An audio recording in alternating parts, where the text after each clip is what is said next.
Shalom and welcome to Nazarene Israel. My name is Norman Willis, and this is our Midrash for Parashat Vayetze. This is where Jacob goes out to find himself a bride, and he finds two brides. We'll talk all about that.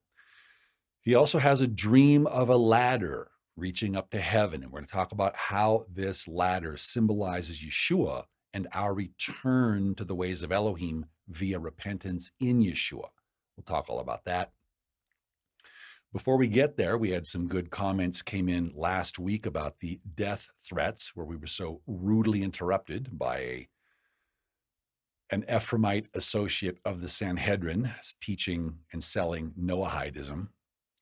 Then we're going to talk about how this is the last parashah in the Genesis 35 Alliance loop, but the parashah series will continue. We'll talk about that. Then we have the Torah portion itself. And then we have two sisters just sent some lovely praise reports and blessings. We want to talk about those. We'll finish with that. Now, before we begin, I don't know. Apparently there's something in the water, something in the air. It's that time of year. We're coming into the tribulation. It's the end times. Yeshua tells us in Matthew 24 and verse 5, he says, "For many will come in my name, saying, I am the Mashiach, and will deceive many." So this last week, we had a special message to the Christians come out from a man proclaiming himself to be the Mahdi. He claims the name Abdullah. He says he's the legitimate pope, the successor of Yeshua, the successor of Muhammad, the successor of Simon Peter. A lot like the claims we heard from Mr. Ulf Diebel last week in the special session. So let's watch this. It takes about a minute, and we'll see what's going around in these end times. I am Abdullah, the successor of Imam al-Mahdi alayhi salam, the successor of the Comforter Ahmed, the successor of Simon Peter, the successor of Muhammad, the successor of Jesus Christ. I am the true and legitimate Pope. I am the proof upon the Christians. I am the son of the Muslims through my father, and the son of the Christians and the Jews through my mother. I am the son of the East through my father, and the son of the West through my mother. I am like Zulkarnain, who with one horn in the east and one in the west, and I am the inheritor of all that lies between. I am more knowledgeable than any false pope, and I am appointed by name in the will of the prophets. My name is also on the tongue of Isaiah, who prophesied of the righteous servant, and he said, he will see his offspring and prolong his days, and the will of the Lord will prosper in his hand. Now, for those who are just tuning in, or if this is your first parashah, or if you're watching this later, we didn't put deleted death threats from a Sanhedrin associate in the parashah series. I'm not sure where they put it, somewhere else on the website. You can search for it on the search bar. But basically, we have an Ephraimite brother by the name of Ulf Diebel, who is collaborating with the Sanhedrin to promote Noahide slavery as if it's what the Tanakh says about the house of Ephraim coming home. So they're very unhappy that Nazarene Israel is teaching the truth about this matter because they want Noahide slaves. That's been a big thing of theirs. We'll show you in the documentary how they're promised 2,800 Noahide slaves. So you have cousin Ishmael promised the 72 virgins, and now you have brother Judah promised 2,800 Noahide slaves. And if we know the truth, if we know our identity, if we refuse to give up our identity, it thwarts their plans. If we form the stick of Joseph in the hand of Ephraim, it thwarts their plans. So they're very unhappy about it. Now, Mr. Diebel is unhappy because it's digging into his profits and his glory and fame. And the Sanhedrin doesn't like it because we're showing the Talmud to be the garbage that it is.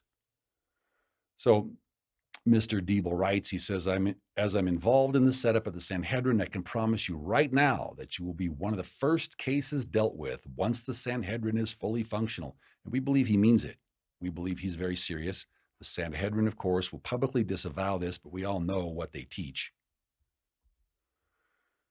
So some really good comments came in. One brother said, this guy Ulf obviously has a mental disorder. I would not disagree. I would just say that's the Western term. I would say the Hebraic term is an evil spirit.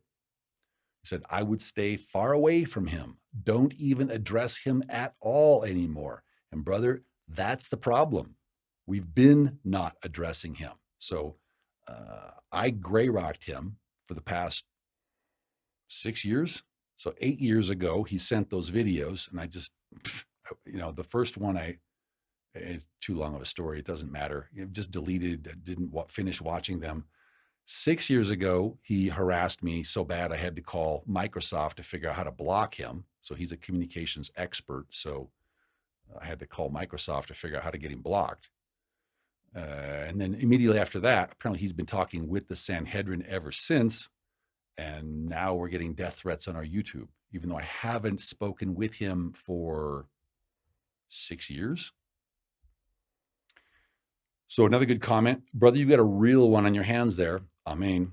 Says, the threat of the Sanhedrin is real for all of us with what Trump is doing. Shabbat shalom. And brother, yes, absolutely. The threat of the Sanhedrin is very real for all of us. That's what the documentary is going to be about. We'll talk about that in just a little bit. It's not really quite so much to do with Trump. Now, if you want to know about Trump and agentry, I would, again, watch the next 4 parashiot, and you will understand what's going on in current events today. It'll unravel a lot of things for people.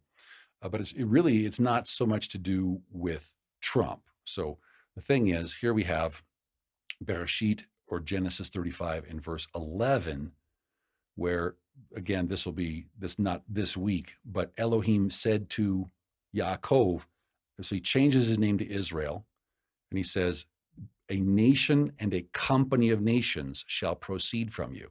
So Judah has their means of control. Judah is the kingship tribe. Kingship tribes are going to do what kingship tribes do. We're not worried about that. We're not worried about the fact that a great nation, Judah, is effectively leading the Protestant Christian company of nations around by the nose and has been for centuries now. We're not worried about that. That's not the main thing. The main thing is that Judah is teaching Talmud and not Tanakh, and as a result of that, they want to kill Joseph. So again, the solution is to form the stick of Joseph in the hand of Ephraim, just like it says in Ezekiel 37. And people say, well, you repeat stuff. It's like, well, there's certain connections we need people to understand. There's certain connections we need people to make. So the solution, the Sanhedrin wants to wipe out Joseph. There's no question about that. They pray for it. But the solution, once again, and the antidote is to form the stick of Joseph in the hand of Ephraim. Then we will be joined one with the stick of Judah. So we just stand on Elohim's promises and we stand on Elohim's word, but we have to do our part in Elohim's word. We can't just stand on Elohim's promises and then do nothing when he tells us to be active. So we need to seek first Yeshua's kingdom. We need to be active in building Yeshua's kingdom. It doesn't have anything to do with Trump. So if my people who are called by my name will humble themselves and pray and seek my face and turn from their wicked messianic ways of just watching things for free on YouTube and then doing nothing for Yeshua, then he will hear from the heavens and heal us and forgive our sin and heal us and bring us back to his land. But he's not going to do any of that if we're not willing to do our part. So this then brings us to our discussion about the parashah loop. And what we mean to say is that this is the last parashah in the Genesis 35 Alliance series. Now, what happened effectively is that this is parashah number 7 in the series, and then next week is parashah 8, is Vayishalach, and the parashah got dropped back into my lap. So I thought, well, let's do the best thing that we can do. What's the best that we can do? And we thought the very best thing we can do is to establish dialogue with the Sanhedrin. So we've been attempting to establish dialogue with the Sanhedrin, but instead we get death threats. So after this parashah series is done, after this parashah, Father willing, I hope to return to the documentary for the Prime Minister and the Knesset. And then after that, I hope to work on a series of doctrinal teaching videos. So I know a lot of people prefer the parashah format. Other people prefer the documentary format. Basically, what we have to do, apart from presenting in the political realm, then we're going to take everything we have and effectively put everything in order for people who want to build Yeshua's kingdom. So that's a very important thing to do. But first, we have to have the video for the prime minister precisely because of the death threats and precisely because of the daily death curse. So we love Judah. We love the state of Israel, but we don't like supporting Judah and the state of Israel and getting death threats in return. We don't think that's appropriate. We think this needs to get out into the political sphere. Now, I would like to ask for people's understanding. I know people really like a weekly publication, but really there's no way for us to put together the kind of quality presentation that we want to put together for the Prime Minister and the Knesset publishing every week. So, Father willing, we hope not to delay, but we need to put quality number one. I'm concerned. I think we're going to have some people who truly want to view our teachings. I would like to encourage you, please, to continue on with the Genesis 35 Alliance Parashah series. What we tried to do when it got dropped back in our lap, we thought, well, let's just pack as much information as we can. Let's take the things that people absolutely need to know and put those in the Parashah series, and that will hold people through till we can get the documentaries done. So we hope to greatly expand on everything when we get to the documentaries. But please bear with us, and we appreciate your prayers. We're going to need prayers to reach the Prime Minister and the Sanhedrin and the Knesset. So now we come to our Torah portion, and we're going to see how Yeshua is the one who takes us from being fallen humanity in our journey to rise our character back up to the heavenly realms. Now, this is from next week's Parashat Vayishalach. So if you continue with the series, which we pray you will see this. But we want to preface this week's portion with this so we can see where we're going. We can see what's next. So we come to Bereshit, or Genesis 32, starting in verse 26. Yaakov is wrestling with the messenger of Elohim. Some people believe that's Yeshua, but in any case, he's a manifested messenger of Elohim. So he's wrestling with Yaakov, and he says, "Let me go, for the day breaks." But Yaakov said, "I will not let you go unless you bless me." So the messenger said to him, "What is your name?" He said, "Yaakov." He said, "Your name shall no longer be called Yaakov, but Israel." And there's a change of character. There's a change of personality that needs to go along with the change of name. And he says, "For you have struggled with Elohim and with men and have prevailed." Now there's some misunderstanding about this term prevailed. And if you read it the right way, it means one thing. If you read it the wrong way, it means something else. So we need to talk about what it means. We looked this word up. It's Strong's Hebrew Concordance 3201. Yahol. It's a primitive root. It just means to be able. So it's translated as you can, or you are able. It also means you can endure. It means you can overcome, but we have to understand how to use that word correctly. I mean, you can have power, you can still, in other words, you're wrestling with Elohim and you're still alive. Okay, so for you have struggled with Elohim and with men, and you can. Yahol. Okay, well, what does that mean? What does that mean in context? There's some people who believe that that means you can continue to be a trickster and that Elohim will approve. But it doesn't mean that. We're going to see that from the overall context.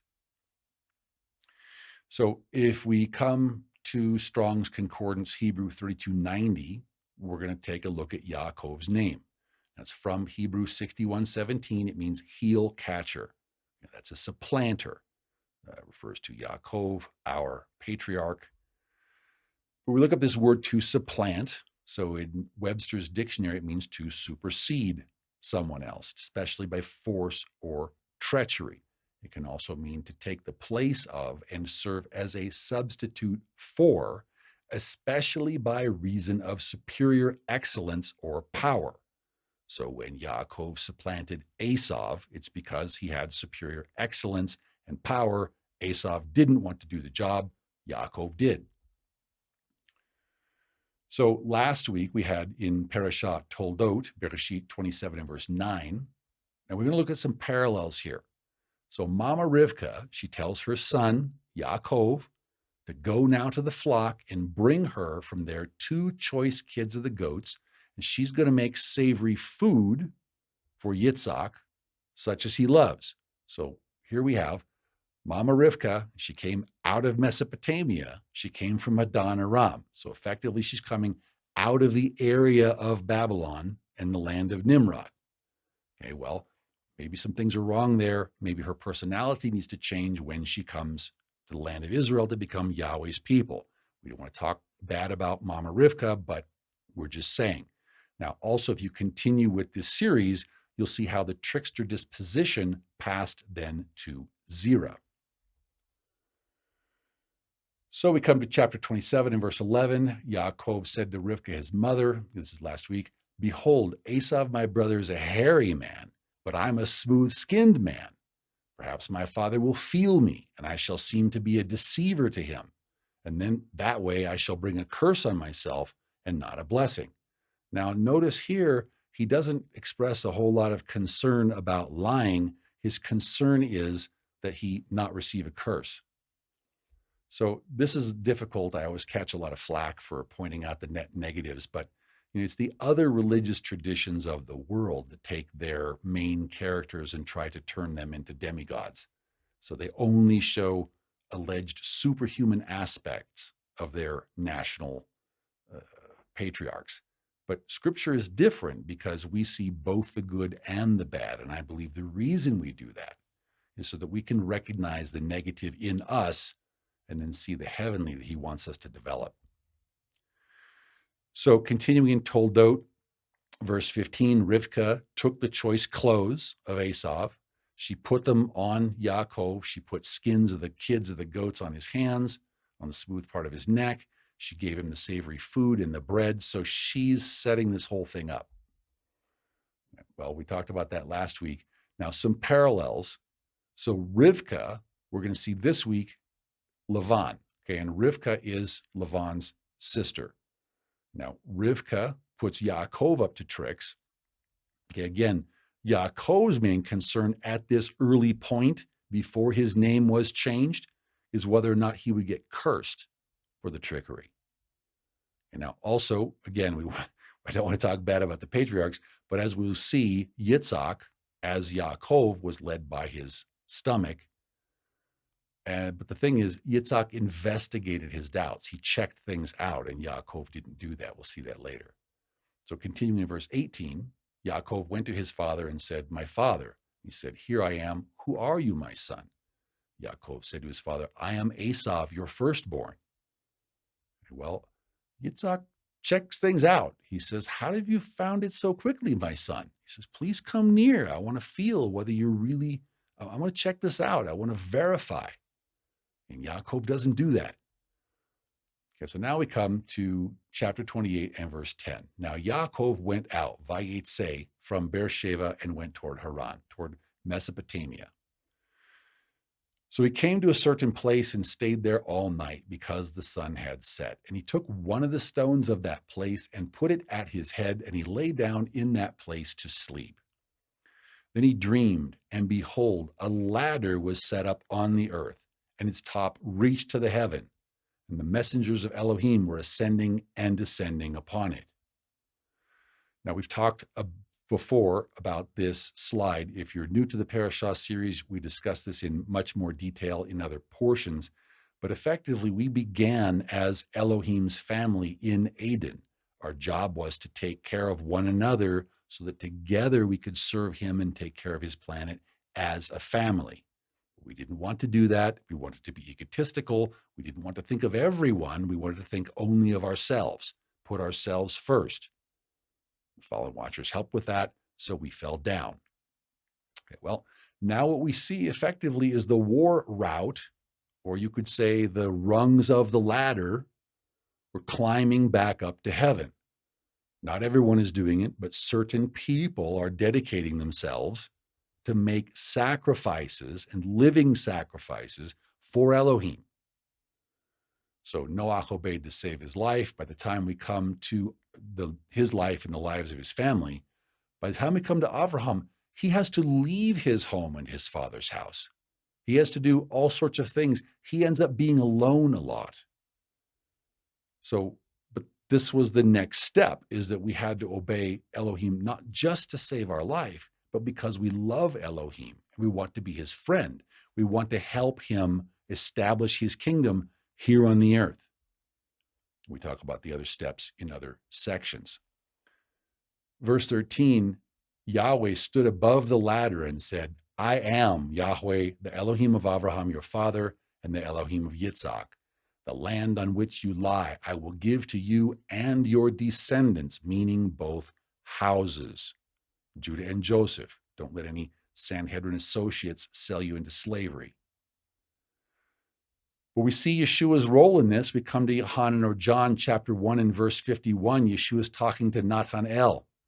And he said to him, most assuredly I say to you, hereafter you shall see the heaven open, and the messengers of Elohim ascending and descending upon the Son of Man. So what Yeshua is literally saying here is he is the interdimensional bridge. Now in Parashat 1 and 2, we saw how there are rabbis, typically Chabad rabbis, are working with the fallen watchers.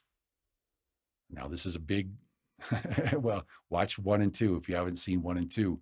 But here we see that the messengers of Elohim are ascending and descending upon Yeshua.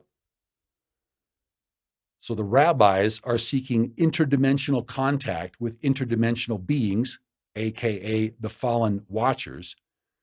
Here's Yeshua providing us legitimate interdimensional contact with tier 1 leadership, not fallen tier 2 leadership. We also see a connection in Yohanan or John chapter 15. For example, starting in verse 4, Yeshua says, abide in me and I in you. If you abide in me, it's going to help you climb the ladder back up and raise your personality back up to heavenly standards. But you can't do it alone, and you can't do it by knowing what to do and not doing it. It says, as the branch cannot bear fruit of itself unless it abides in the vine, neither can you unless you abide in me. So I am the vine, you are the branches. He who abides in me and I in him, he who is connected interdimensionally through me, bears much fruit. If he lets himself bear fruit, if he organizes, if he helps build the stick of Joseph, if he pays his tithes in support. Okay, for without me, you can do nothing. And if we don't obey Yeshua, we end up getting cut off. Coming back to the Torah portion, Bereshit 28 and verse 14, Yahweh says, also your descendants of both houses shall be as the dust of the earth. The term dust here is afar. It's a cognate of Ephraim, and this is predominantly Ephraim's role, is to be scattered and then regathered. However, both houses have remnants of all 12 tribes within them. So Judah has 12 tribes contained, Joseph has 12 tribes contained. And it says, you shall spread abroad to the west and to the east, to the north and to the south, and in you and in your seed, all the families of the earth shall be blessed. What we need to see here is it's a two-part blessing. So in you, meaning in Yaakov or Israel's DNA, in his genetics. That means every family on earth is going to have some of Israel's genetics. And that's very possible, especially when you realize that King Solomon, King David, they were friends with King Hiram, king of Tyre, and they were seagoing people. The gold of Ophir might very well be the gold of Peru. We don't know. There's artifacts of ancient Israelites all throughout the Americas and in other places throughout the world. So the DNA part is very possible. And in your seed is a reference to Yeshua. And that's who the Gentiles call on his name. Verse 15, behold, I am with you and will keep you wherever you go, and I will bring you back to this land. For I will not leave you until I have done what I have spoken to you. So the Sanhedrin says, no, he's lying. He will leave you. You have to come back as Noahide slaves. You should stop lying, brothers. We should not just read Yahweh's words, we should believe Yahweh's words and not our own words. Verse 16. Then Yaakov awoke from his sleep and said, surely Yahweh is in this place, and I did not know it. And he was afraid and said, how awesome is this place? This is none other than the house of Elohim. And this is the gate of heaven. It's almost like forget Mount Hermon. This is the gate of heaven. Verse 18. Then Yaakov rose early in the morning and took the stone that he had put at his head, set it up as a pillar, and poured oil on top of it. And he called the name of that place Beit El, or Bethel, but the name of that city had been Luz previously. Then Yaakov made a vow, verse 20, if Elohim will be with me and keep me in this way that I am going, and give me bread to eat and clothing to put on, so that I come back to my father's house in peace, then Yahweh shall be my Elohim. And if we are Yaakov's children, then this vow is also binding upon us. And this is probably where Shaliach Shaul, or the Apostle Paul, got his saying from 1 Timothy 6 and verse 8, saying, and having food and clothing, we shall be satisfied with these. Verse 22, he says, and this stone which I have set as a pillar shall be Elohim's house, and of all that you give me, I will surely give a tenth to you. So what he's really saying here is he's going to walk in the ways of his grandfather, Avraham. So Avraham committed to helping Yahweh build and establish his kingdom here on earth. And so Yaakov is doing the same thing. And once again, if we are Yaakov's children, this vow is also binding upon us. So sometimes you get Trinitarian Christians, or you might even get Messianics. Sometimes you even get people that call themselves Torah-obedient believers saying, well, Norman, you're saying that we should still pay the tithes because this is Abraham's and Israel's examples. So what do you do then with passages such as 2 Corinthians chapter 9, starting in verse 7, where Shaul tells us that we should, each one of us, give as we purpose in our heart. We shouldn't give grudgingly, and we shouldn't give of necessity, like with a Torah commandment. He says, but rather Elohim loves a cheerful giver. And then some of them, if they're being honest, they'll say, the reason I ask is because I'm not cheerful to give my tithes, and I'm not cheerful to contribute to help building Yeshua's kingdom. So since you haven't motivated me to be cheerful, I don't have to give anything. And it's just amazing. It's very sad how many Torah-obedient believers believe this. And they're not Torah-obedient. They think of themselves as obeying the Torah, but if you're not obeying the Torah because of the Brit Chadasha, there's something that you misunderstand. And we talk about this in the Nazarene Israel study in some depth. A lot of people, they seek to use the words of Paul to explain away the words of Elohim. Okay, that doesn't work. Shaul didn't have the authority to do away with Elohim's words, and he never had the desire either.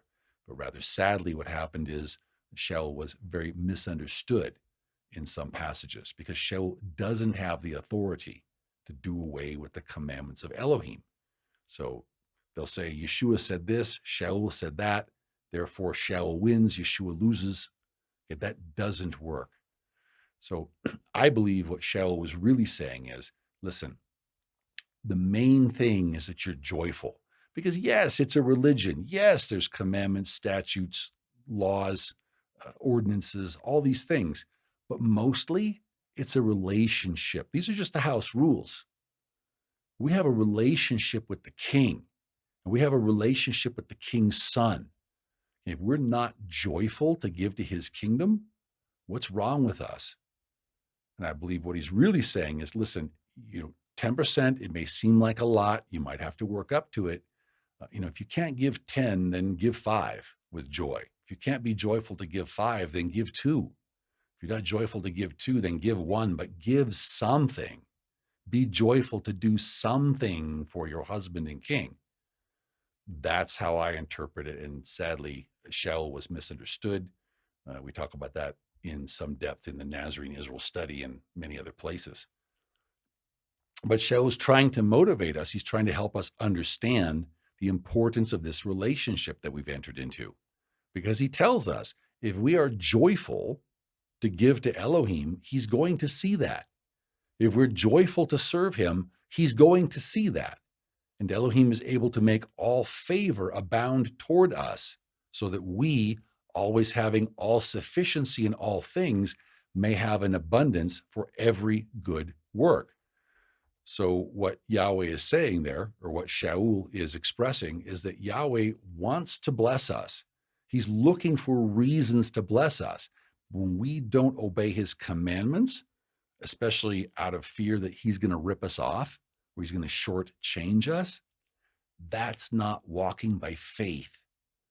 So he can't bless us the way he would like to bless us if we were walking by faith. So that's what we do with those passages. So now we come to chapter 29, starting in verse 15. And Yaakov has come to Lavan's house, and he's already fallen in love with his younger daughter Rachel because she's beautiful of form and appearance. Now, there's nothing wrong with your bride being beautiful of form and appearance, but that shouldn't be the foundation of your marriage. That shouldn't be why you fall in love with her. Let's contrast. We come back to Parashat Vayetze, Genesis 24 and verse 14. Abraham has sent his servant Eliezer to seek a bride for Yitzhak. So he found Rivka.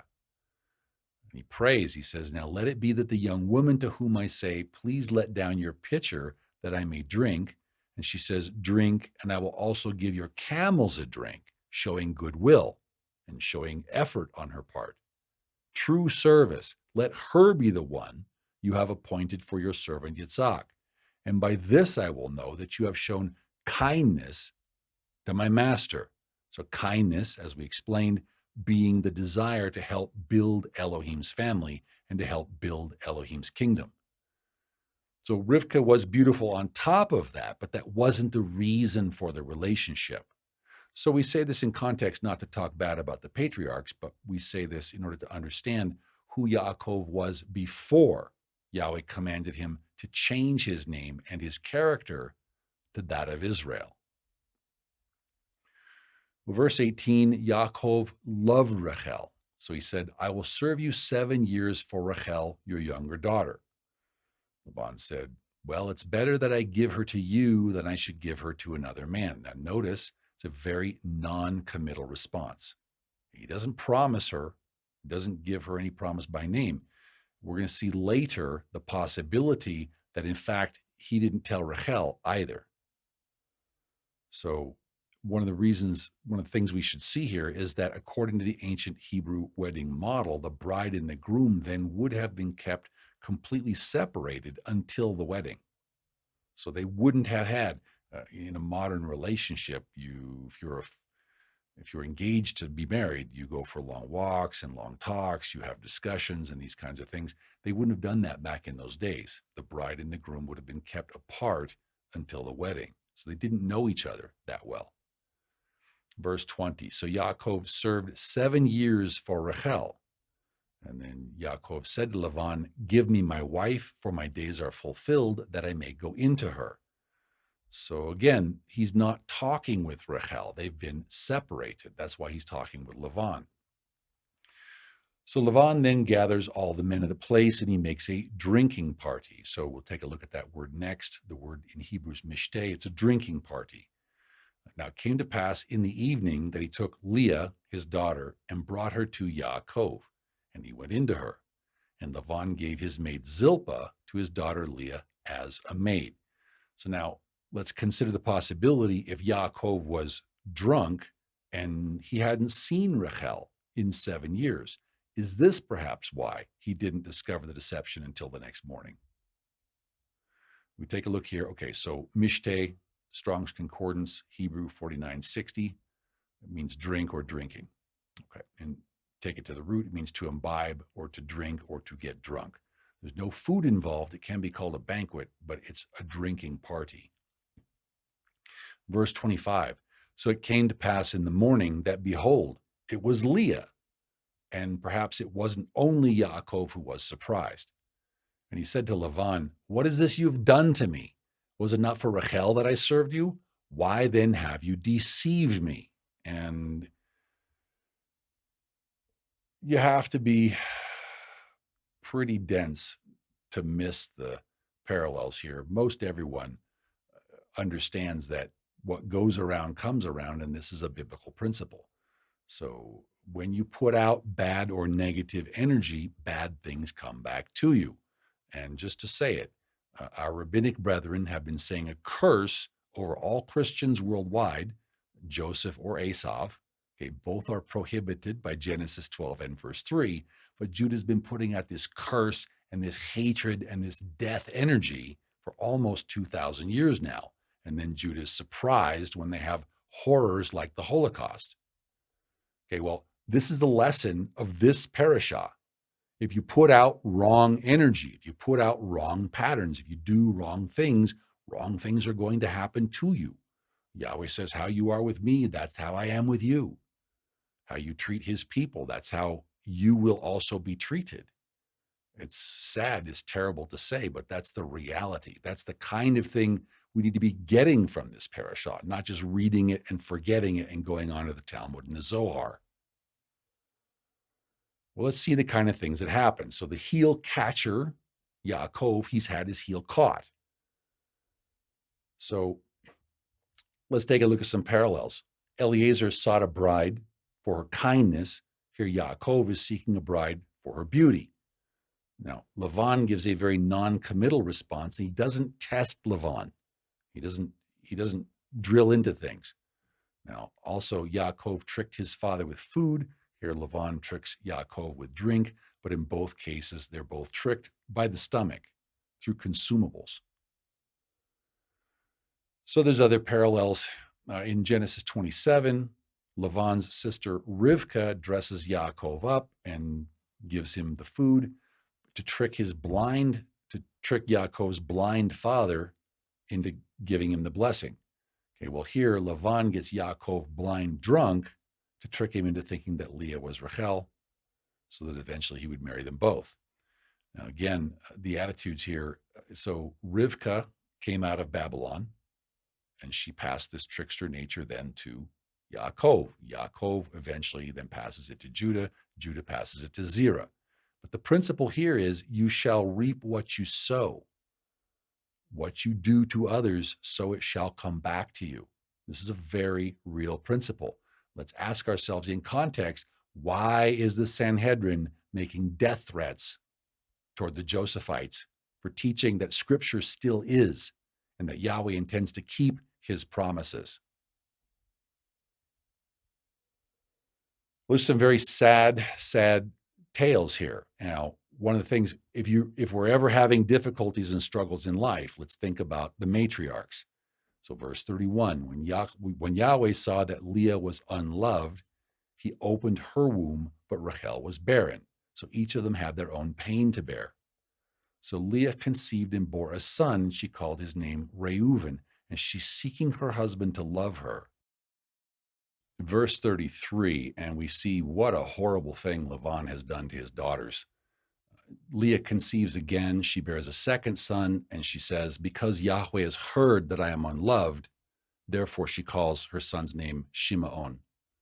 So she feels the lack of love. I hope I will say this the right way, there are a few ministries out there that are promoting what they call plural marriage.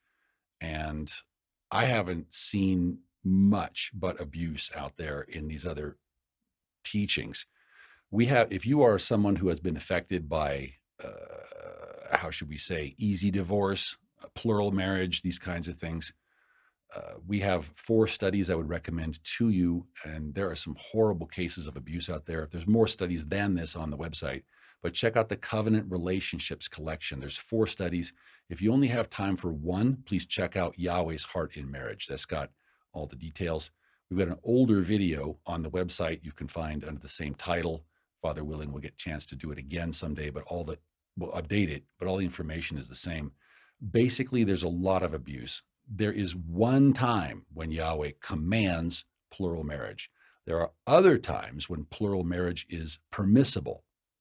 And there are most times that are being promoted for plural marriage where plural marriage is prohibited. So let's just all remember the law of first mention, or the law of first use, which is that the first thing we see is you have one man and one woman together for life. That's Yahweh's standard. That's the ideal, especially for ministry. There are some exceptions. We cover those in these 4 studies. We don't have time to unpack them here.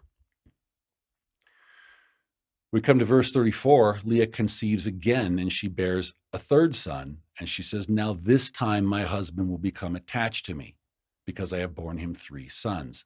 Therefore his name was called Levi.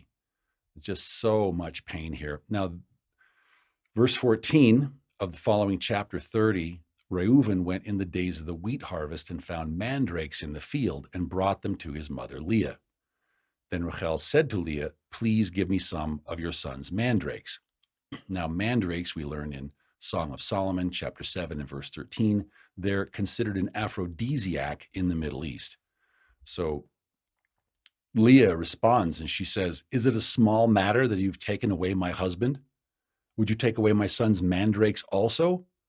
So we see this as support that Leah didn't know, that Lavan didn't communicate with her, that she was surprised that Yaakov had not chosen her. So in other words, there was no communication between Lavan and his 2 daughters. What Lavan has done is so awful, and those ministries teaching or promoting plural marriage need to consider that this kind of thing is prohibited outright later on in the Torah, in Vayikra or Leviticus chapter 18 and verse 18, where Yahweh says, you shall not take a woman as a rival to her sister, to uncover her nakedness while the other one is still alive. Now, you're bringing enough disruption into your home. You're destroying shalom in the home by having more than one wife. Again, there's one time it's commanded only.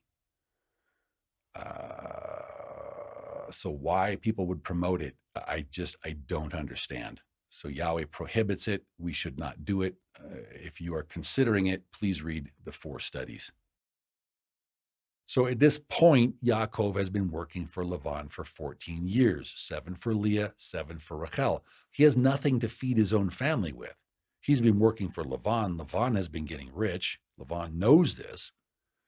So Yaakov's talking with Lavan, and Lavan wants him to keep maintaining his flocks and his herds. So he says, what shall I give you? Yaakov says, don't give me anything. Just let me take all the funny looking ones. Let me take the speckled and the spotted and the flecked and the mottled. And Lavan says, perfect, good. So Lavan pulls out the flecked and the speckled and the spotted and the mottled, gives them into the hands of his sons, verse 36, and then he puts 3 days' journey between himself and Yaakov, so that Yaakov can now handle and take care of the rest of Lavan's flocks without the discolorations.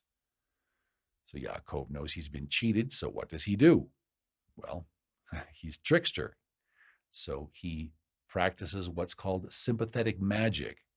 So Yaakov took for himself rods of green poplar and of the almond and chestnut trees, and then he peeled white strips in them, and he exposed the white which was in the rods. Okay, well, then he places these rods in the watering troughs when the flocks come to drink, and check it out, the flocks conceived before the rods, and they brought forth streaked, speckled, spotted, flecked, discolored, and mottled. So there's a very real danger in misinterpreting or misunderstanding and misapplying the lessons of the parashah.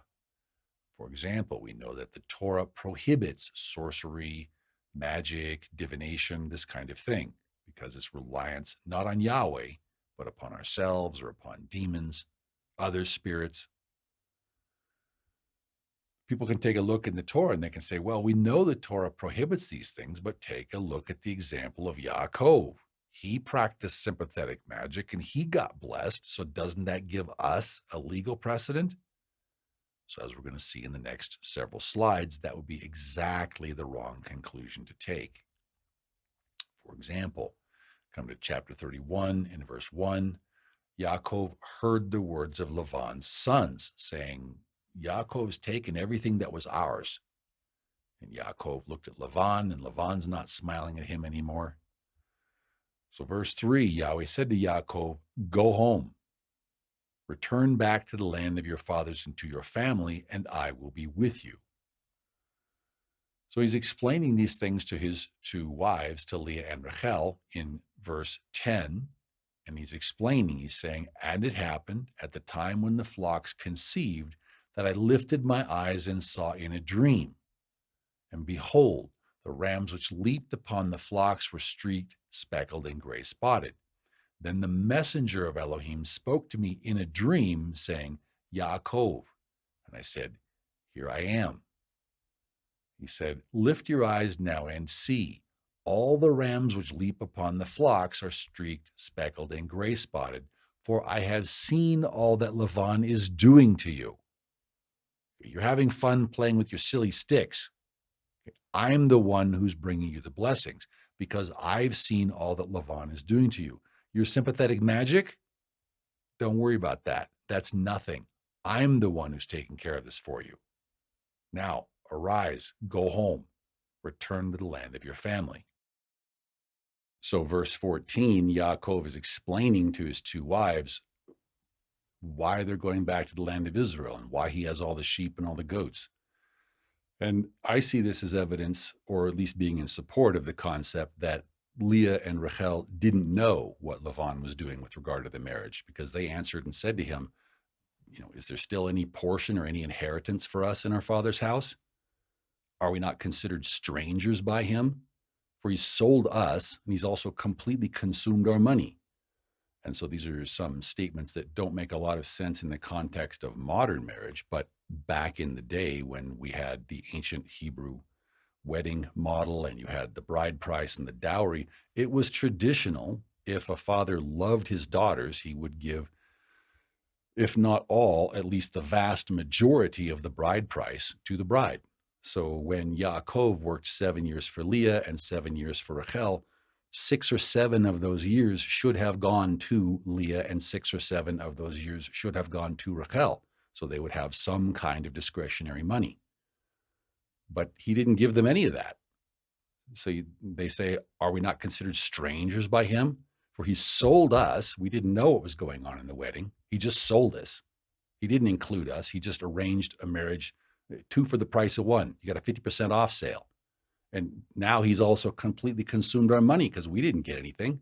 We didn't get any of that labor that you gave to him. So this is very out of character for women. Women love community. They love to establish ties and bonds. They don't typically like to move to a new place. Travel, sure, but moving, they don't typically like that. They like to stay connected to their community. But they're not against this. So if we think about this from Lavan's perspective, it makes sense. So he saw Eliezer come representing Avraham. He was obviously well off. This is the heir, the grandson. So he doesn't have any money now, but he comes from Abraham's line. He's going to inherit. He's going to be rich. So his 2 daughters should be well off, both married to the same man, whether that's what they thought they were getting into or not. Plus, since he's going to inherit and his daughters are going to have plenty of money, why doesn't he just keep their inheritance? Because they're not going to need it. So he tries to keep it all for himself. So basically what we see here in the land of Mesopotamia, the land of Nimrod and then Assyria, is that the people from this area, they're tricksters, they're cheaters. They don't love even their own family members. He's a bad dad. He's being a very, very bad dad to his daughters. So they're not against moving. They're not against relocating. So Yaakov steals away while Lavan is out shearing the sheep. And Rachel, being of the family, she stole the household idols that belonged to her father Lavan.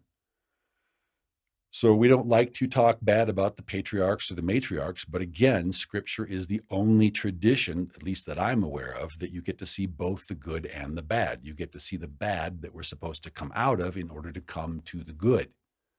Well, this will be very easy to misunderstand, and I'm sure there will be some people who will want to misquote me. But Leah was the mother of Judah. So typically when we're talking about Leah, we can see prophetic shadow pictures of what will come for the southern house. And then Rachel, being the mother of Joseph, don't misunderstand this, Most of Joseph is still lost in the church, and I consider the Messianic movement to still be part of the church system until you come all the way back to the faith once delivered to the saints. You're still not practicing the faith once delivered to the saints. It means you still have some kind of an idol or an idol. Something is keeping you, stopping you from entering into covenant with the king. So this is what happens with most of Rachel's children, is they're going to die in the dispersion because they don't want to come all the way back. It's tragic. So we come to verse 32, and Yaakov didn't know that Rachel was the one who had stolen Lavan's idols. So he said, with whomever you find your gods or your idols, don't let him live. And there's lots of discussion on this point. Why did Rachel steal the idols? Did she steal them for herself? Did she perhaps steal them to keep her father Lavan from worshiping them? Why did she steal them? Well, let's remember, we don't want to talk bad about the matriarchs or the patriarchs, but Rachel comes from that family. She is, after all, Lavan's daughter, and Lavan himself is a thief. So Rachel is stealing. We're seeing one of the things that has to be let go of as we climb Jacob's ladder. And if we take a look at this from the standpoint of Nachmanides patterns or prophetic shadow pictures, what we can see is effectively this is one reason why so many Christians worship idols. Not that Judah doesn't worship idols. Judah has the hexagram, Judah has the Kabbalatry, all this sort of thing. But Rachel also, her children, still lost in the church system, worship idols. And because of that, they have to die. They can't come home. The church cannot come home to the land of Israel. We are not supposed to worship idols. Verse 19, so Rachel died and was buried on the way to Ephrat, that is, Beit Lechem. And Yaakov set a pillar on her grave, which is the pillar of Rachel's grave to this day. But if we are willing to receive it, and please don't misunderstand it, this is why the vast majority of the Ephraimites are going to die in the dispersion, is they still cling to idols.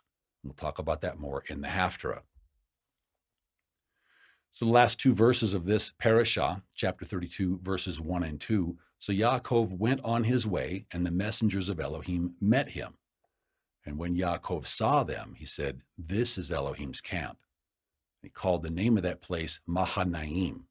We look up the word Mahanaim because that's what we love to do. And it means double camp. So two camps. In other words, two houses. And just to borrow from next week's parashah, you'll see the connection if you continue in the series. Verse 10, he says, I'm not worthy of the least of all the mercies and all the truth which you've shown your servant, for I have crossed over this Jordan with only my staff, but now I have become two companies, Judah and Joseph. Now, one question for the Sanhedrin and for Judah, is either one of these two companies Esav? No, we're talking Judah and Joseph. These are the two companies. So why do we have the company Judah cursing and plotting the deaths of the other company, Joseph, when we're both sons of the same father? We'd like an answer to that. So now we come to our Haftarah prophetic portion. And this week's portion is Hosea 12, 13, and 14. And in context, the book of Hosea was written to the northern house of Israel, or Ephraim, or Joseph. And Judah does plenty of things wrong, but we're going to focus in this last Haftarah on what Ephraim is doing wrong, because we need to clean up our own house first. We need to put our own house in order and form our own stick. Then things will straighten out with Judah, and not until. It was very difficult for us to receive these messages. We've delivered messages to the southern house, to Judah, to the Sanhedrin, and we point to Jeremiah, and they're like, no, that doesn't apply to us today. No, not us. No, we're perfect. Well, this is the same thing we have with the Messianic movement. And we're going to read some things here in this chapter, or in these 3 chapters in Hosea, and we're going to go, no, that doesn't apply to us today. No, I can't see that. Okay.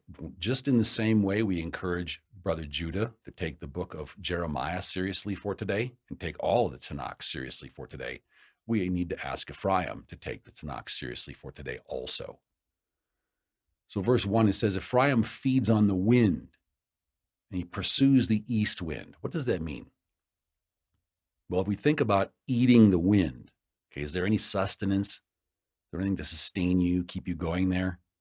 It's like you're vaping, you feel good, but how's your stomach? Are you full?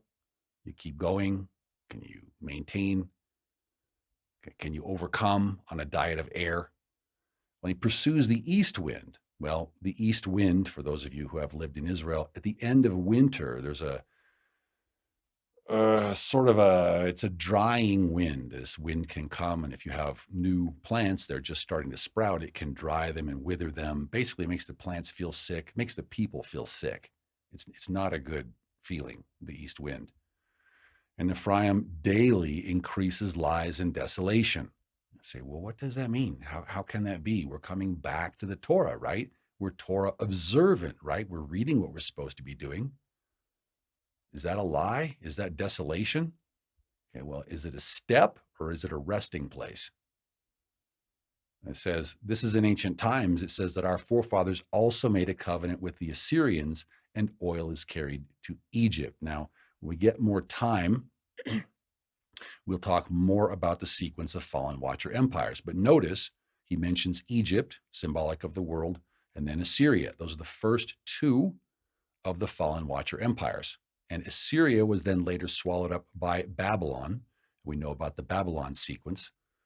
So that's how Ephraim got brought into Mystery Babylon. We jump back a few chapters to chapter 8 and verse 7. He's talking about Ephraim. He's talking about us. He says they sow the wind. Okay, well, the wind, they sow the spirit, but there's no substance. That's why we're going to reap the whirlwind in these end times. And 90% of us in the house of Ephraim are going to die because we're not willing to enter into the covenant. We'll study the covenant. We'll read all about the covenant. We'll talk about the covenant. We'll have conferences about the covenant, but we won't enter into the covenant. We learn what to do. We just don't want to do it. And we want that to count. Well, Yahweh says the stalk has no bud. It shall never produce meal. And even if it should produce, I'm going to make it so aliens or foreigners are going to swallow it up because you're not doing what I told you to do. You say renewed covenant, but you're not obeying the renewed covenant. So you're not forming the stick of Joseph. So Yeshua, my son, doesn't yet have his kingdom because you won't do your part. You won't enter in. Because you have this bless me club mentality. You want to receive all the blessings from Elohim, but you don't want to give him back what's his. We'll say, render unto Caesar that which belongs to Caesar, and render unto Elohim that which belongs to Elohim, but we don't do it as a house consistently. There are a few people, and may Yahweh please bless the disciples. But in verse 8, he tells us, Israel is swallowed up. Now they are among the Gentiles like a vessel in which there is no pleasure, because we won't form the stick of Joseph. So Yeshua's not getting his kingdom. So we're not putting first the task or the mission of building the kingdom of Yeshua. We're not putting the Great Commission first. We won't commit to him. Therefore, we're a vessel, all right. You can take a look at the Messianic world. You can call conferences. You can do this. You can do that. You got various churches, they're pro-Israel. You can do this with them, have a conference, have a camp meeting, but there's no stick of Joseph. So coming back to chapter 12 and verse 2, Yahweh says he also brings a charge against Judah. And principally here, Judah needs to pay attention to what happens to the house of Ephraim when we say we're keeping Yahweh's Torah, but we left the written Torah of Moshe, and now we're doing something else.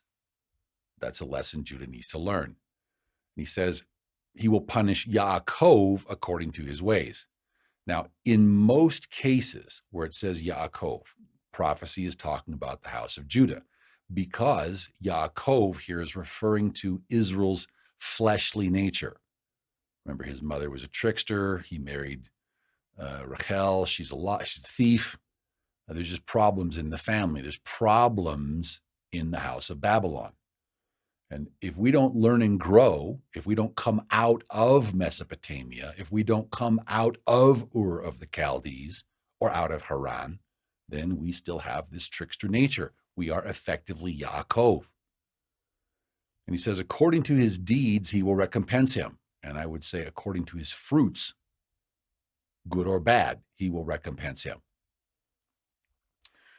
Verse 4 says, Yaakov struggled with the messenger and he prevailed. He overcame.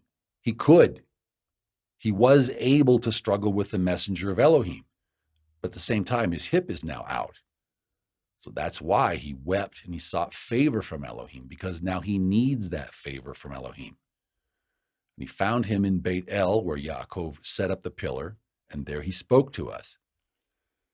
So then there's something in verse 6 that's so important, and most of us read right past it. We don't understand. So there's all this discussion about what did our forefather Yaakov do, and how does he need to grow? How do we need to grow? And he says, so what's the conclusion of the whole matter? The conclusion is, so you, by the help of your Elohim, return. We say, by the help of our Elohim to return.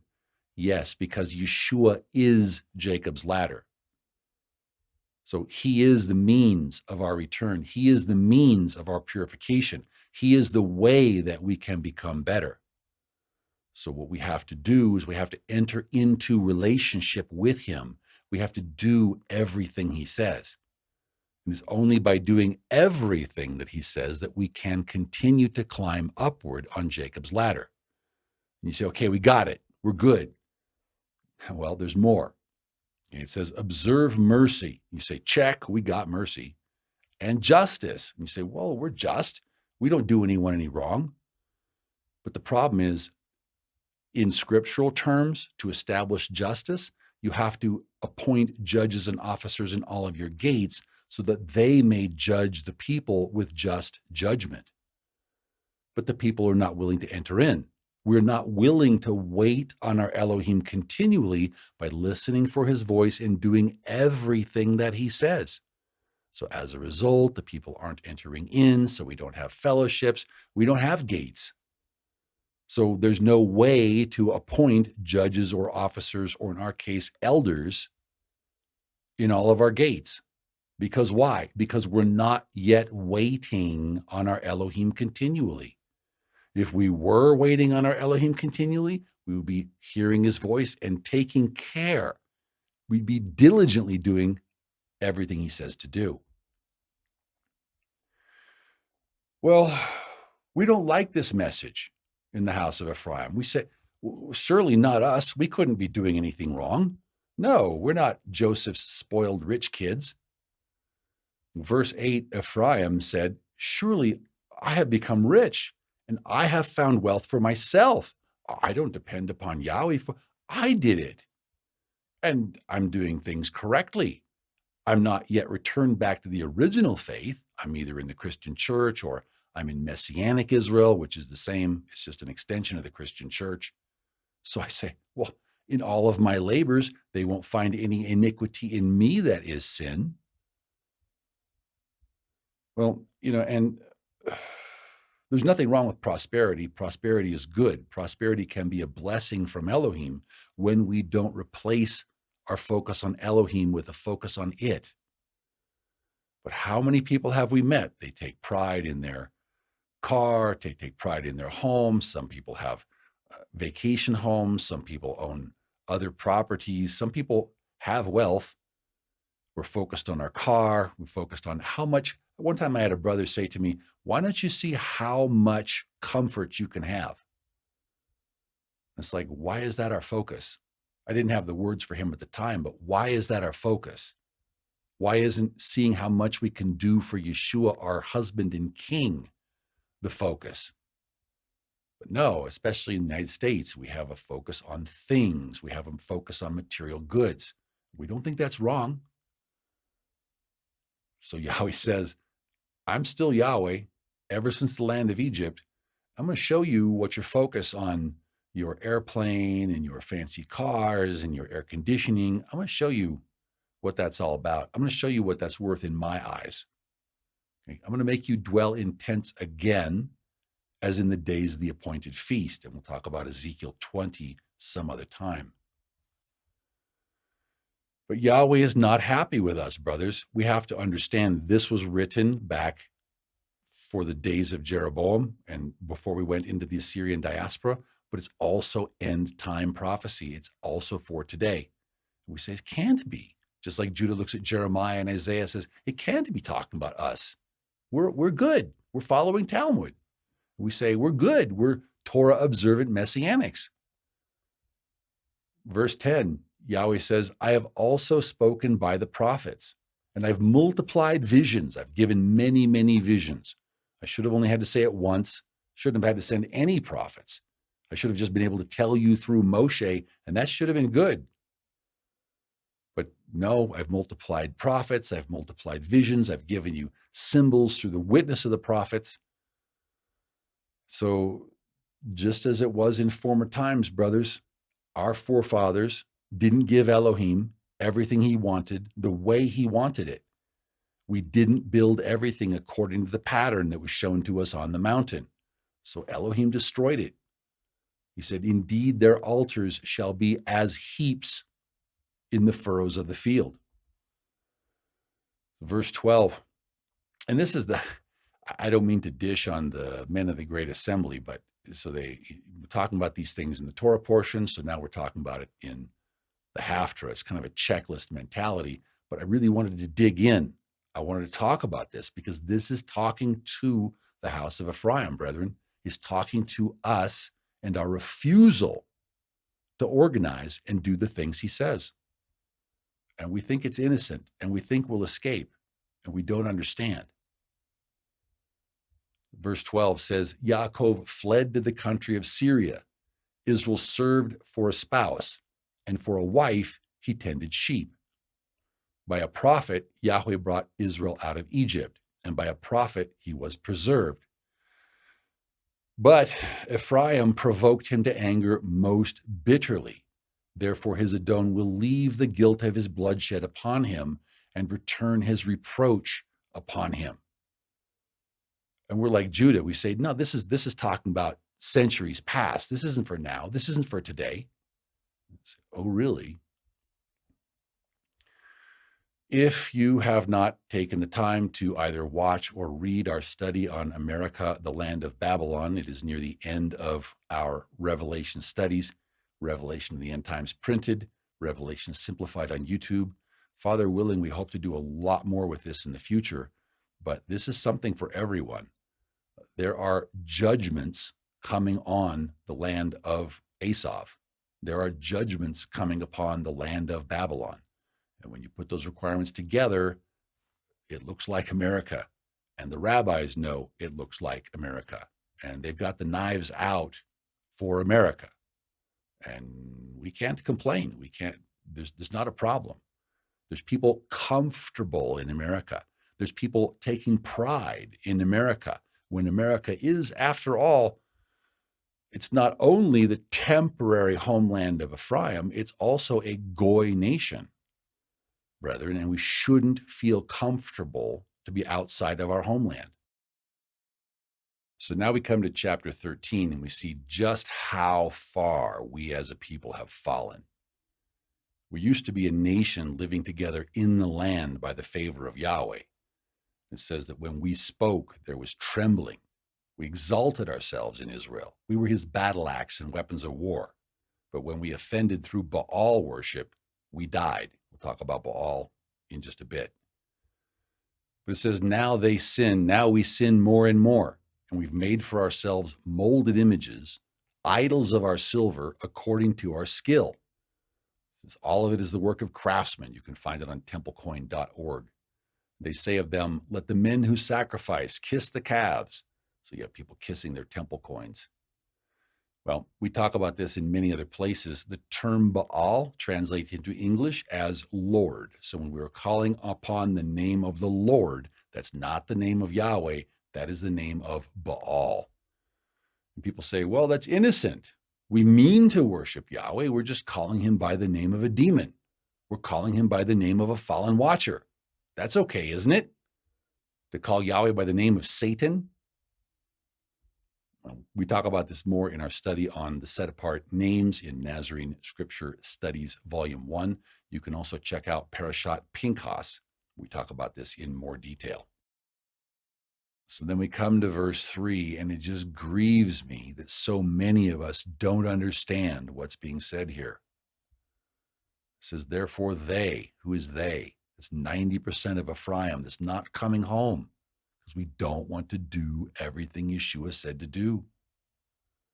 90% of us shall be like the morning cloud that blows away, or like the early dew that evaporates off when the sun comes up. We're not going to be the wheat. We're not going to be the barley even.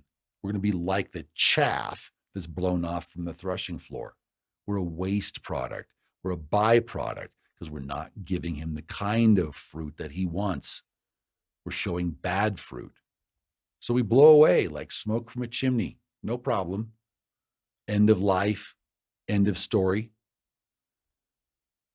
Father forbid. But we know it's going to happen for 90% of our people. And he says, I am Yahweh your Elohim ever since the land of Egypt. And you shall know no Elohim but me, and no version of Elohim but the real one, but the true one, because he considers that a different Elohim. And he says, there is no Savior besides me. And I couldn't help but think about Mr. Diebel, who claims that he was born to this and there will be no other Savior besides him. Be glad it's him because he's violating Hoshea. He's replacing the Tanakh with Noahide for all of us. Father, please have mercy.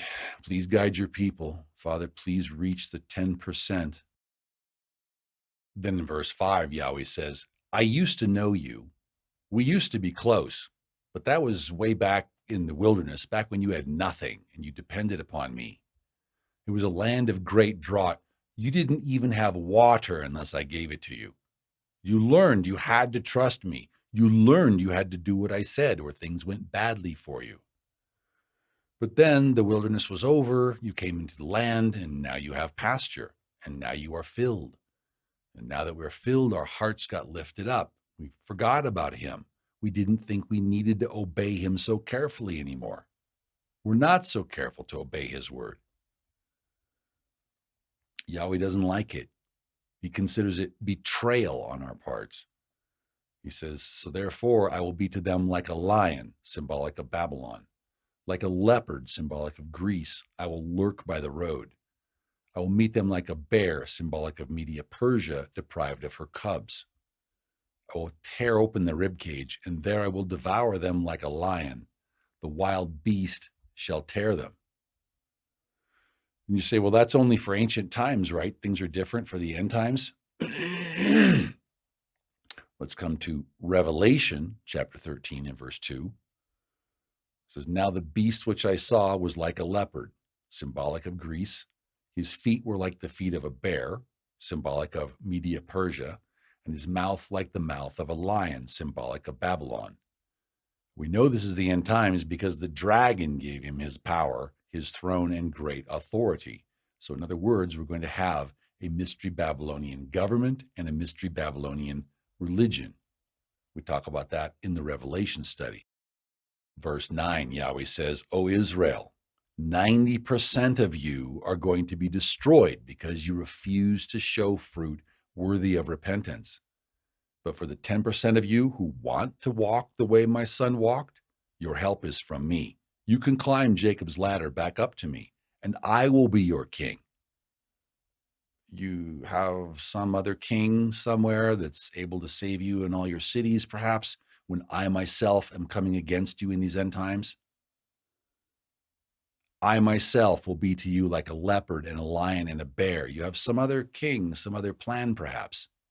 Oh, and what about your judges and your presidents and your prime ministers, to whom you said, give me a king and princes?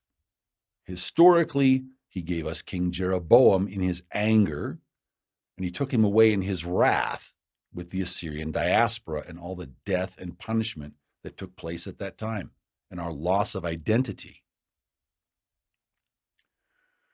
Well, we could also be talking about the Christian Babylonian kingships of Europe, which we abandoned in favor of Babylonian democracy, which is a power sharing strategy for the kingship office. And Yahweh's getting ready to take that away in his wrath when Mystery Babylon comes down worldwide.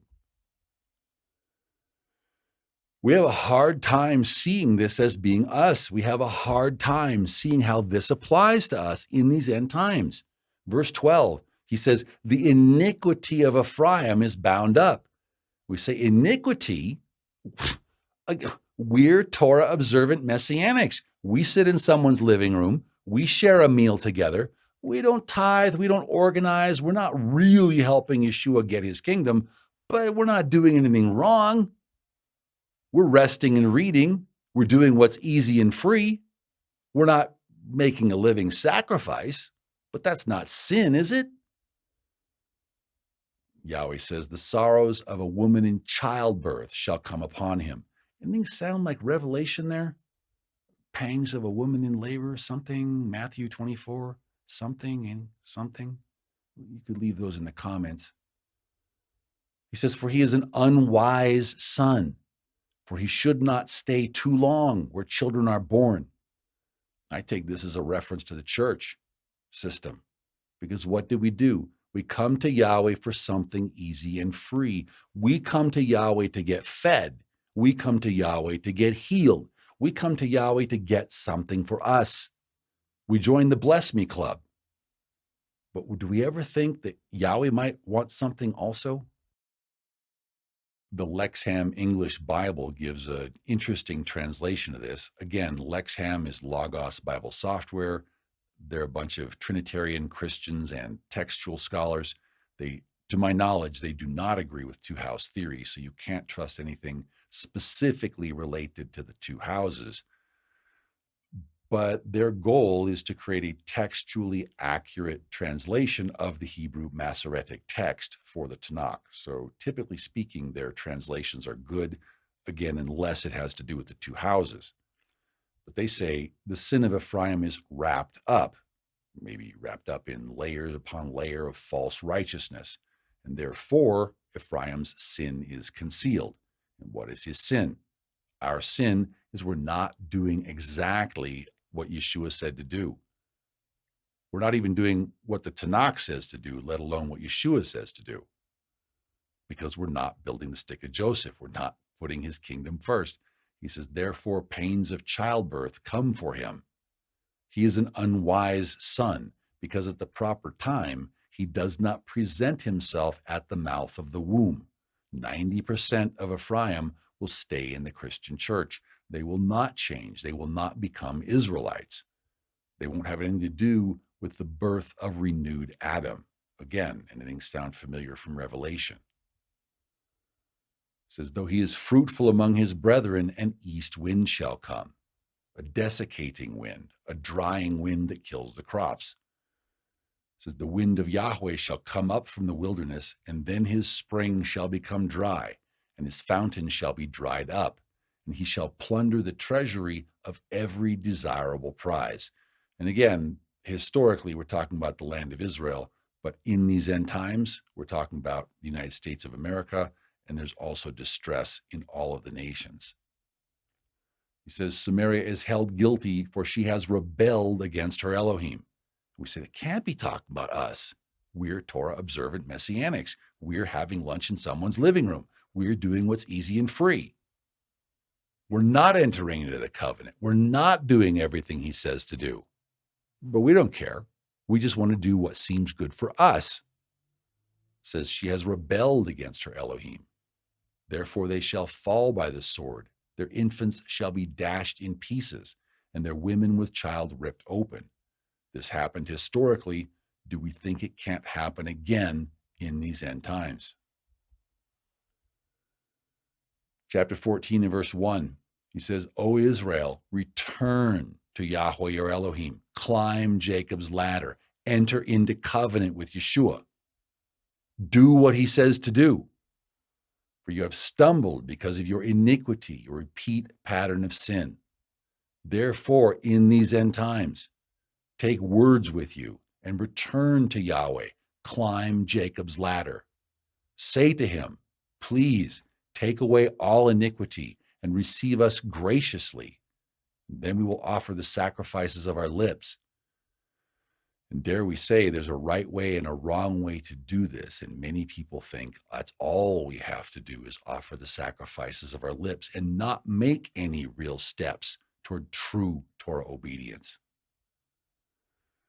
Well, Tehillim, or Psalm 78, starting in verse 36, talks about a people who flatter Yahweh with their mouth and lie to him with their tongue, because their heart isn't steadfast with him, nor are they faithful in his covenant. So what we're really talking about, brethren, is we're talking about an opportunity Yahweh is giving us. He's wiping the slate clean, so to speak. And if we will start where we are, if we will give joyfully, first render the sacrifices of our lips, but then we need to enter into covenant.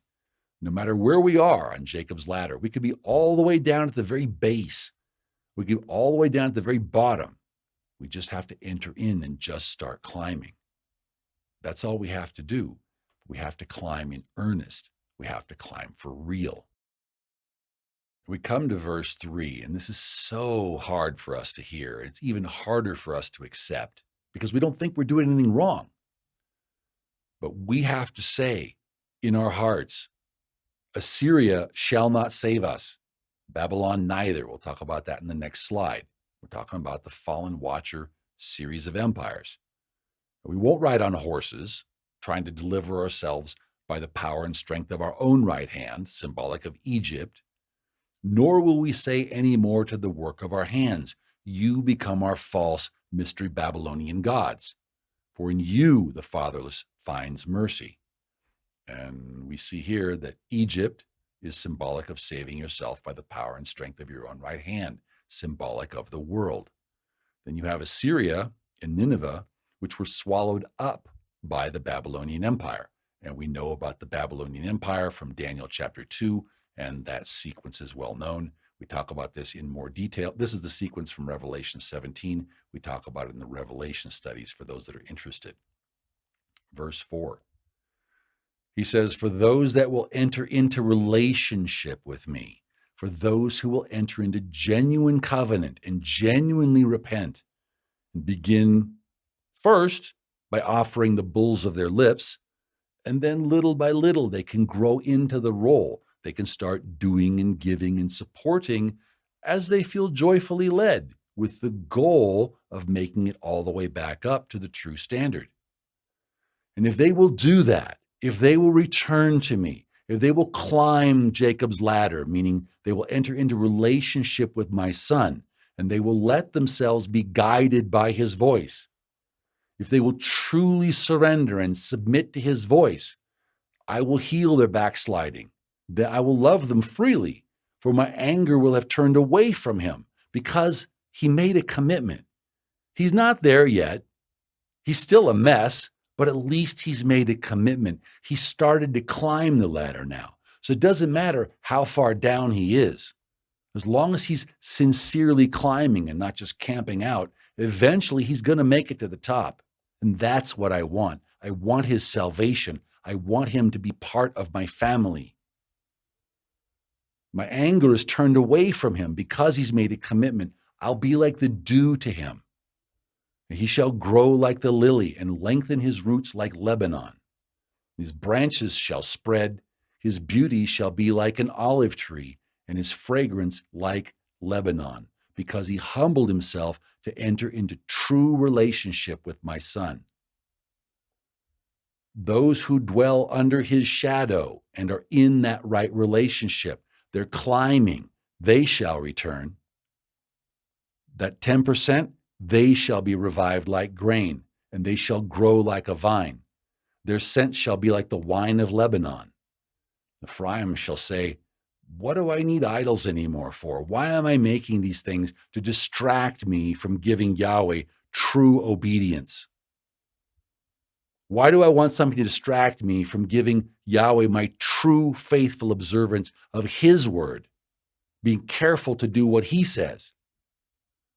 So I have heard and observed him. So I am like a green cypress tree. Your fruit is found in me and not in the Lord, and not in some other version of me that they're teaching in the Chabad or they're teaching in the Messianic movement. He says, who is wise? Let him understand these things and act on them. Who is prudent? Let him know them. That implies right action. For the ways of Yahweh are right, and the righteous will walk in them. We will walk like his son Yeshua. We will walk even as he walked.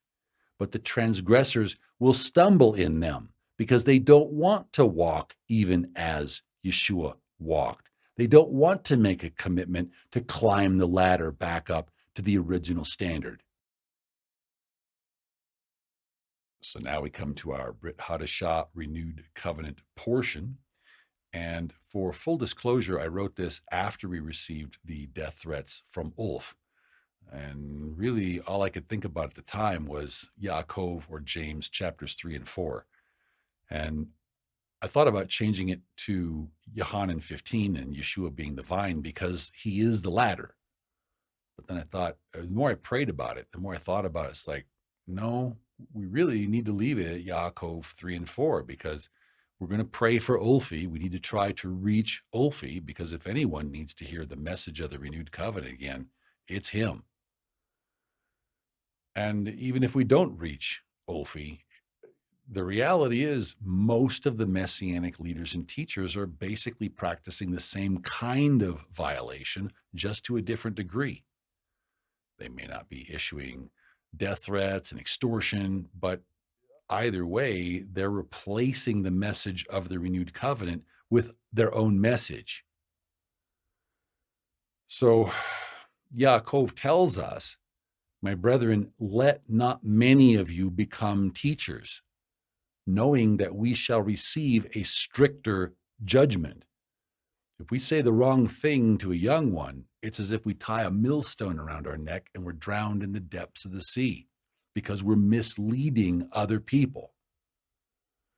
Verse 2, he says, we all stumble in many things. If anyone does not stumble in his words, he's a perfect man, able also to bridle the whole body. If you can control your tongue, you can control the rest of your body as well. He says, indeed, we put bits in horses' mouths so that they may obey us, and we turn their whole body, like with a rudder. Even so, the tongue is a little member and boasts great things. But see how great a forest a little fire kindles, just like with the death threats. And the tongue is a fire, a world of iniquity. The tongue is so set among our members that it defiles the whole body, because out of the heart, the mouth speaks. So if you say the wrong thing, it's an indication of what's in your heart, which defiles the whole body. And it sets on fire the course of nature, and it is set on fire by hell. For every kind of beast and bird, of reptile and creature of the sea, is tamed and has been tamed by mankind. But no man can tame his tongue. It is an unruly evil, full of deadly poison. Because, like with the Sanhedrin, with it we bless our Elohim and the Father in heaven, and with it we curse other men. We curse even other Israelites. We curse Joseph and try to mislead him into thinking he should be a B'nai Noach slave. But we curse them in violation of Genesis 12 and verse 3, even though all men have been made in the similitude of Elohim, and even though Joseph is Judah's brother after the flesh. Now, if you are Orthodox or otherwise of the Talmudic persuasion, then verse 10 might not make a lot of sense at first. Because what Yaakov is telling us is that there isn't a spring in the world that sends forth both fresh water and bitter, salt, brackish water from the same opening. We have to choose one. Are we a spring for fresh water or a spring for brackish, unpotable water? Are we a spring for light? Or are we a source for darkness? We have to choose one. We can't be both. Judah likes to pretend we can be both. It doesn't make sense. In nature, we don't see a spring that sends forth both salt water and fresh. It doesn't happen. Verse 13 asks, so who is truly wise and truly understanding among you? Well, if he's wise, if he's understanding, then let him show this by good conduct, not threats, not cursing, but good conduct, that his works are done in the meekness of wisdom.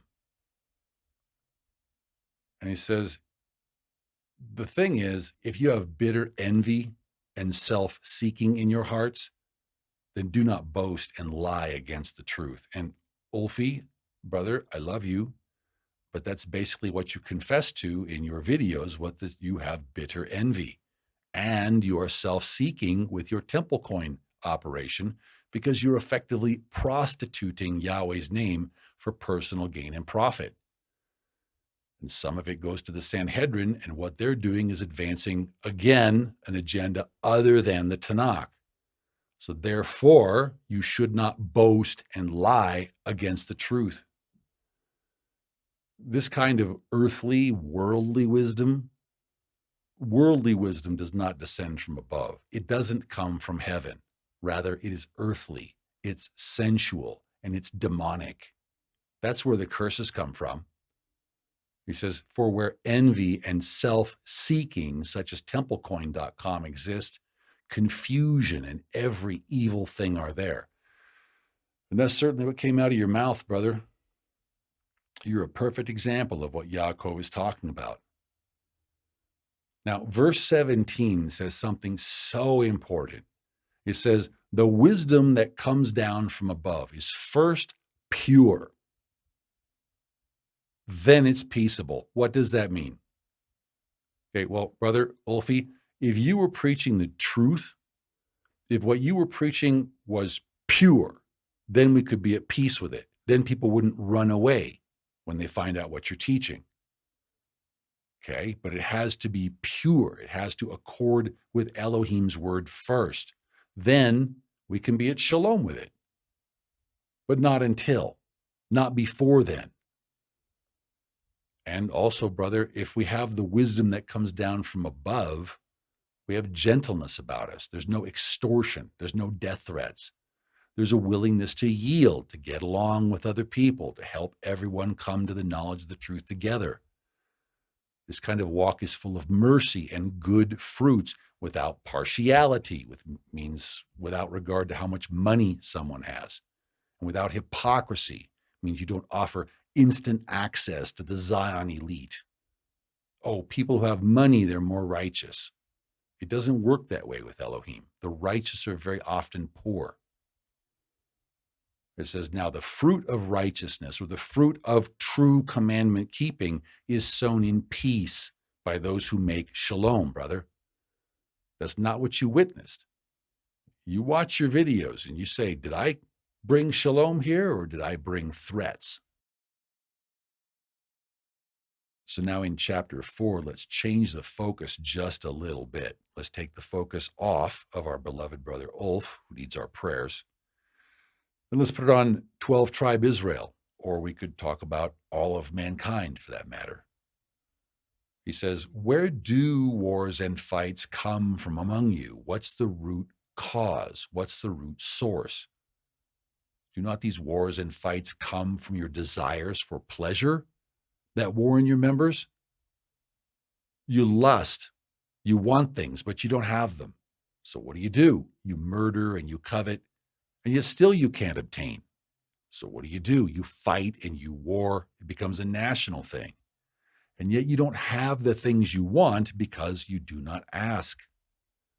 Verse 3, and he says, but the thing is, you ask and you don't receive what you ask for because you're asking amiss. You're asking for things to spend on your own personal pleasures. You're saying, Father, thank you for all those things that you gave me that I wanted before. Here's another big long list of things that I want. Can I have these too? Or say, gimme, gimme, gimme, gimme, gimme, gimme, gimme, gimme, gimme, amen. We join the Bless Me Club. It's all about us. We rub the magic lamp so that Yahweh will come out and give us what we want. But how do we build a kingdom for Yeshua? Why isn't building a kingdom for Yeshua our focus? Why isn't climbing Jacob's ladder back up to the original conditions of heaven our focus? The problem, brethren, is that when we fell from grace, we stopped focusing on Elohim and the things he wanted and how we could serve the rest of our brethren here on earth. And we began thinking about what we want, how we could get ahead, how we could get a leg up. So we stopped thinking about the collective. We stopped thinking about everyone. We stopped thinking about all mankind and our mutual master Yahweh. We began thinking about me, me, me. Yaakov says, adulterers and adulteresses, do you not know that friendship with the world is enmity with Elohim? He wants our full affections. He wants our full attention. He says, whoever therefore wants to be a friend of the world and focus on things of the world and focus on pleasures of the flesh makes himself an enemy of Elohim, because our focus is wrong. We want things for us instead of wanting things for him and his people. Verse 5, the thing is, brethren, we have to choose. We have to decide, are we going to serve Elohim the way he wants to be served with everything we've got? Or are we effectively going to live our lives in the world in Yeshua's name? And Elohim is not pleased. He's not happy with that. He says, or do you think that the scripture says in vain, the Spirit who dwells within us yearns jealously for all of our attentions? He doesn't like us to split our attentions with the world. He considers that being adulterers and adulteresses. But if we will submit to him and if we will obey him, he gives more favor. Therefore, he says, Elohim resists the proud who attempt to change his word and mislead his people. But he gives favor to the humble who submit to him and his word. Therefore, submit to Elohim. Resist the devil, resist the Yetzer Hara, resist the evil inclination, and it will flee from you. He says, draw near to Elohim, and he will draw near to you. Cleanse your hands, you sinners, and purify your hearts, you double-minded. And what does that mean? Double-minded, that's the same thing as having double vision. Your vision is not single. Your mind is not united. That's another term in the Western term would be schizophrenia or shattered mind syndrome. And the reason why is simply that we're not integrated. We say one thing and we do another because we're hypocrites. We profess to be Torah-keeping disciples of Yeshua, but take a look at our walk. Are we liars? Are we hypocrites? Are we double-minded? Brethren, if we're that way, then we need to stop what we are doing and we need to lament and mourn and weep. We need to fast, put on sackcloth if you want to, but seek Yahweh's face and pray and listen for what he says to do. If this is how we are, that we're calling ourselves Messianic Torah observant believers, but we're not actually keeping everything in the renewed covenant, that's a lie, brethren. That's hypocrisy. That's the 90% that goes to destruction. So let our laughter be turned to mourning, and let our joy be turned to gloom. And then, if we will humble ourselves in the sight of Yahweh and submit to him and his word, then he will lift us up. And focusing just on Ulfi, just for a pair of more verses, he says, do not speak evil of one another, brethren. For he who speaks evil of a brother and judges his brother speaks evil of the Torah, or in this case, the Tanakh, and judges the Torah, or in his case, the Tanakh. But if you judge the Tanakh, then you are not a doer of the Tanakh, but you have set yourself up as a false judge. You're an unrighteous judge. You're an unjust judge. He says there's only one Torah giver. There's many Torah givers, but only one of them has the power both to save and to destroy. So what's the point in being a judge? Who are we to judge another? Do we have the power to save? Do we have the power to destroy? Wolfie says he does have the power to save.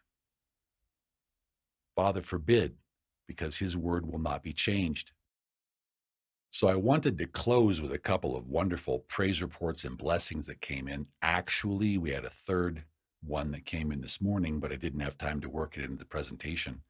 And also in that same context, I would like to ask your prayers for a French brother and sister who are translating Nazarene Israel's works into French as they feel led. And we ask your prayers for them because that's a wonderful work they're doing, and they're having a big impact in Francophonie, or the French-speaking world. So please pray for them. And we were so blessed by this sister's comment. She says, I am very blessed by your teaching and want to thank you. I also want to help support your mission. She says, thank you for the opportunity to give and be part of Nazarene Israel. And sister, we were so thankful and we were so blessed that you seem to get it. And we just pray that more people will understand. Shaul, I could only think of Philippians chapter 1, where Shaul thanks Elohim for those who are donating, for those who are helping him take the ministry work forth. And he says he thanks Elohim for your fellowship in the good news from the first day until now. So this word fellowship is used a lot. We don't always know what it means. What we look it up is Strong's Greek Concordance, 2842. It's koinonia. And what it means is a partnership. Literally, it means participation in the grassroots effort to help build Yeshua's kingdom according to his spirit and according to his rules, according to his Torah. So people say the word fellowship. Sometimes they mean social intercourse. But really what we're talking about, we talk about koinonia or fellowship, we're talking about participation. So most people say fellowship, they mean friendship. We're talking about participation in helping to build Yeshua's kingdom. And it does also have social intercourse. It does have that aspect, but it means pecuniary or financial benefaction. So we're participating by contributing to his kingdom work. We're paying our tithes, we're paying our taxes, so to speak. And we have a just and fair king, and he rewards those who are faithful to him in his kingdom, and he punishes those who are not. But sister, when you are contributing to Nazarene Israel, when you're contributing to the grassroots effort, that is communion. It's contribution. It's fellowship in the good news. And Yahweh knows. And so he says in verse 6, he's confident of this very thing, and we're confident of it, that he who has begun a good work in you will complete it until the day of Yeshua HaMashiach, because he sees your heart to make sacrifices for him and his son's kingdom. And if we have a heart to make sacrifices for Yeshua's kingdom, then we are all partakers of the same favor. Yahweh looks at us all. It's not possible for us to do the work alone. We depend upon the support, the tithes, the gifts, the offerings of his elect. So many are called, but few are chosen. And what really happens is we choose to respond. So we're all invited, but only 10% of us are ultimately going to choose to respond, to give him what he wants, which is that we enter into covenant with him and obey his word. And we see you starting down that pathway, sister. So we are very thankful and very blessed. So we had another comment came in that blessed us, and she says, yes, it should look like the first century. Praise Yahweh. Someone sees it. She says, I'm so grieved about what I've seen with the Messianic movement. I really identified with this comment. She says, I feel sad that people are being led into that broad path thinking that they are in the narrow. And sister, thank you for that. That is exactly what's happening. May I use that, please? People are being led into the broad, easy road. They're being led into messianism, thinking that they're in the original first century faith when they're not doing everything it says to do for the original first century faith. She says the people are being misled. Amen, they are. And they're also allowing themselves to be misled. And she says, so as a result, it seems there's no place to fellowship. And sadly, that's the truth. Not yet. We're coming up on a growth spurt. 2026 to 2027 should be this, somewhere in there, should be the start of a 3 to 4 year growth spurt. We'll talk about that in the documentaries. And she says, I'm so thankful for your ministry. I would love being part of it. Shalom. And sister, since you are contributing, you are part of fellowship. We are in koinonia, and we thank Elohim for you. And we thank you. We thank Elohim that you are purifying your heart. Because as Peter says in Kepha Bet 1 and verse 4, he says, we have been given exceedingly great and precious promises. And if we follow these precious promises, if we climb Jacob's ladder back up to our original status in heaven, then we can become partakers of the divine nature, having escaped the corruption that is in the world through lust that Yaakov was talking about. We don't want to serve Yahweh. We don't want to hear his word and organize ourselves to serve him and make him happy. We have other priorities. We have other things that we want to do. That's because of lust. That's the corruption that is in the world through lust and through ego. And praise Yahweh, sister. He is starting a good work in you, and he's going to see it through to completion. Father willing, if we just stay in the vine, abide in the vine, and don't let anything shake us from it, we will make it. And pray for you, sister. It's hard not to pray for the donors when someone is helping to bless the ministry, when someone's helping the ministry work to go forth. You want to pray that they have blessings in all things so that they then have a sufficiency for every good work. So we pray for all the donors. We pray for all the disciples.